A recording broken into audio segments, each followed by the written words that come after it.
Well, good evening, friends. It's a little bit later than I would ever normally do a Facebook Live video, but I wanted to get on here. I'm sitting here in my office at home for a reason. And so I'll share with you a little bit tonight. I'm going to be really vulnerable. And the reason I want to do that is because I don't ever want to give the impression that just because I talk about something and teach something or believe something, it doesn't mean that I always get it right. And so, kind of this evening, tonight, I messed up. I screwed up. Don't didn't practice what I preach or what I know, and so I'm just gonna share that, share a little bit with you. Um, so here's the deal. I've kind of ended up dealing with a situation um, today um, where I guess I would say I felt a little bit manipulated, or um, yeah, I guess I would say I felt a little bit manipulated. Ultimately, I guess I would say I felt angry, and anger is always a secondary emotion, and so I hadn't taken the time to sort through where the anger was coming from or what it was rooted in.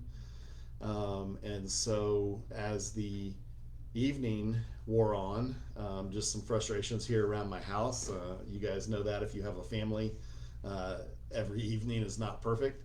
And we've got 7 people in our house. And so there's always lots of opportunity for something not to go right and lots of opportunity for conflict if we're not walking in our true identity. And so, um, I think I've shared on here before on one of my videos that you cannot have external conflict if you don't have internal conflict. And so tonight I got frustrated, and there were a couple issues with a couple of my kids that required discipline tonight. But rather than responding, I reacted out of my anger. And now I didn't physically do anything to my kids or whatever, but I verbally unloaded on a couple of my kids. And while they did need to be disciplined, the way I handled it was out of anger, and it wasn't right. And so I have to make things right with my kids. It doesn't change that they need to be disciplined for what they need to be disciplined for, but I have to come clean on my part, which is, I responded or reacted in anger rather than responding under control.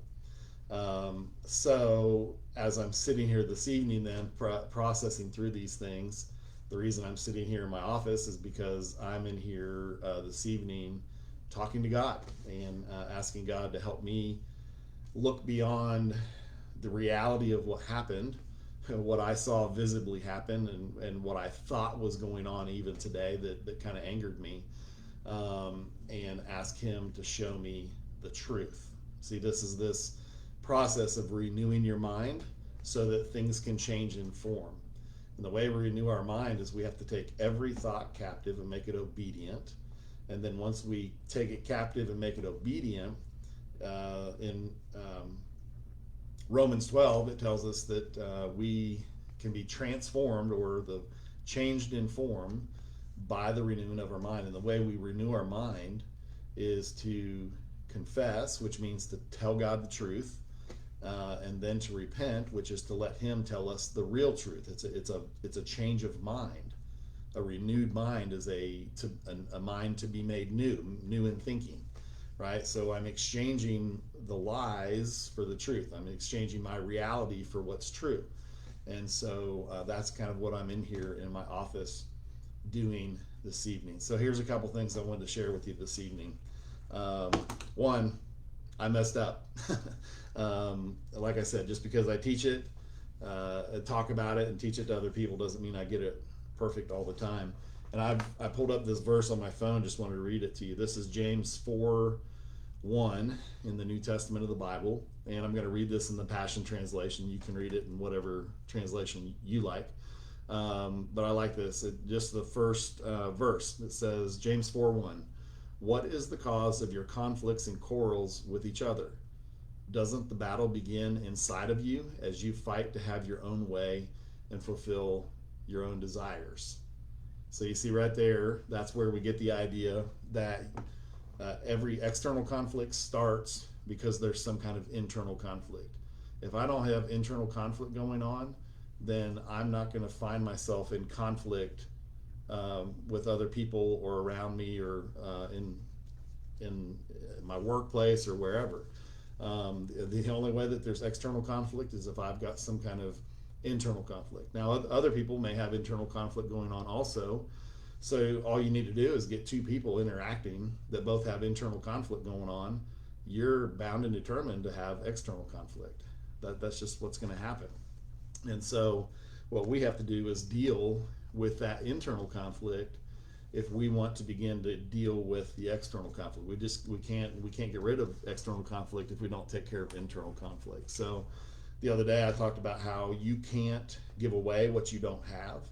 And so, but you are going to give away what you do have. And whatever's inside is going to come boiling over. And so, if I'm angry, if I'm hurt, if I'm fearful, then I'm going to create. That creates conflict internally for me. And what I'm going to then do is bring conflict out here, right? Now, I have to get to a point of peace internally if I want to bring peace to the situations out here. And so what happened right here in my house and my family tonight is I engaged in conflict. I probably created the conflict because I have internal conflict going on. And so I have to stop and reflect back on what kind of led up to this. So I have to back up. This is making thoughts obedient. This is taking thoughts captive. And I'm going back and thinking through my day, thinking through about some of the things that happened, and I'm thinking when I started to begin to feel angry. Now, anger is always a secondary emotion, and so I have to stop and go, okay, well, what's the anger rooted in? And I'm not going to get into all the details and the who and the what and all that kind of stuff. I'm just going to say that ultimately, as I dig down into it, what I've discovered is that my anger was rooted in fear. And it was a fear that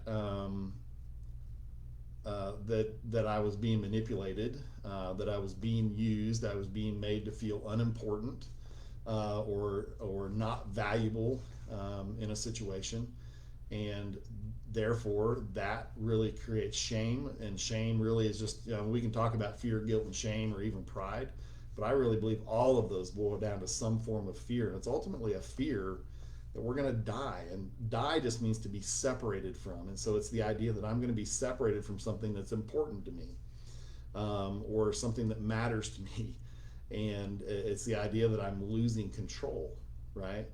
And fear always leads to this desire to want to control, and when we lose control, then that can trigger anger. And so that's kind of what was going on for me. I know that's a little bit vague. I don't want to get into all the details again. But so that's what's going on in here tonight. Right here in my office, I'm having to go, okay, I was angry. That's a secondary emotion. What was the primary thing that was going on? Well, it was fear. And what triggered that fear? Well, it was that I felt like I was being manipulated or made to feel unimportant, and didn't realize all that. If you don't take those thoughts captive and deal with them in the moment, then those things can kind of build. So fear resulted in anger. Anger resulted in an internal conflict for me. Internal conflict boiled over and created external conflict out here. And so tonight what I'm doing is I'm just going to God and I'm telling him the truth about, yes, I was angry. Yes, now I see, God, you've shown me that was rooted in fear. It's a fear of what? Talk to God about that and go, okay, here's what I think is going on. Here's the reality that I see. And then I have to stop and go, but God, will you tell me the truth? Will you tell me the truth? And here's one of the things about truth is that truth brings freedom. Fear brings bondage. And so when you begin to feel this bondage or this restraint, then you can pretty well know, hey, I'm dealing with some kind of fear.